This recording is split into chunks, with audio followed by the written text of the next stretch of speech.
Hello, and welcome to the Ken Sealing Waterloo Region Museum's virtual field trip. 120 years ago, we lived in a hustling, bustling town, with people coming from all over and industries and companies starting to open up. 1 in 3 Canadians were actually living in a city and town, and each city and town had their own industries and their own factories. So in Kitchener, for example, you might find food production, such as dairy cookies or some meat production. In Cambridge, you might be able to find textile production that were making clothes. Or Waterloo, you could pop over to check out the leather that they were making for things like gloves and shoes, and you could even get suitcases there at the time. You might even check New Hamburg because they had a brass company that was making little pieces for furniture. And you can find evidence of these companies still around today. If you're in Kitchener and you're driving down Weber Street underneath the train bridge, you'll notice that they have 4 industries represented at the top. You can see shirts, you can see shoes, you can see chairs, and you can see luggage. Or if you head over to Waterloo, you might have heard of the Button Factory, which used to be the Rochman Button Factory for about 70 years, and today is actually an arts center.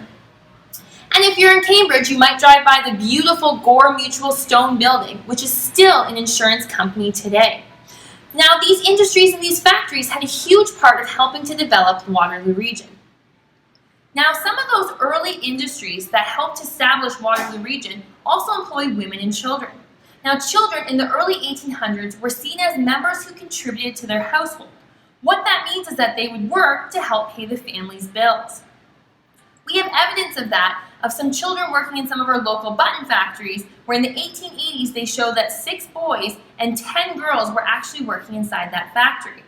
Now, in the 1890s, there was a rule that said children had to stay in school until age 14, and in the 1920s, that age was again bumped up to age 16. But teenagers, to us, are still very much like children, especially 13.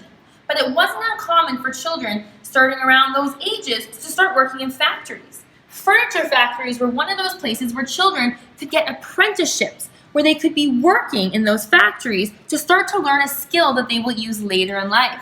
The Preston Car and Coach Company, located in Preston, was also another place where we know that young people got apprenticeships to start working. Women were also employed in some of these factories, and you can see right here I have a knitting machine in which women were able to work on. Textile industries were seen as something that was appropriate for a woman to work in because it suited the skills she would need later in life, and at the time it was thought that she would only care for her family. So if you look behind me, you can see women also working in button factories, for example.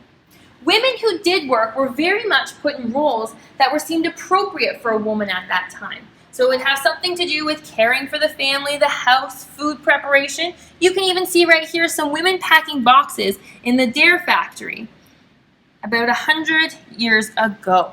So women who were working in factories when they were married or pregnant, they would have actually been let go and their job would have been done because their new work would have been seen to be at home with their families.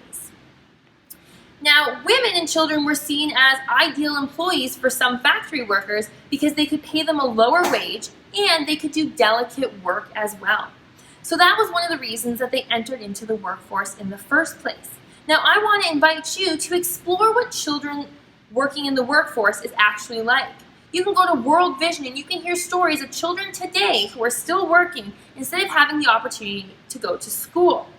We want you to listen to a couple of those stories and find one that you connect with. Find one that speaks to you, and you can write a brief description of that child's life, what they do, the work that they do, and how it makes you feel. What do you think about children having to go to work instead of having the opportunity to go to school?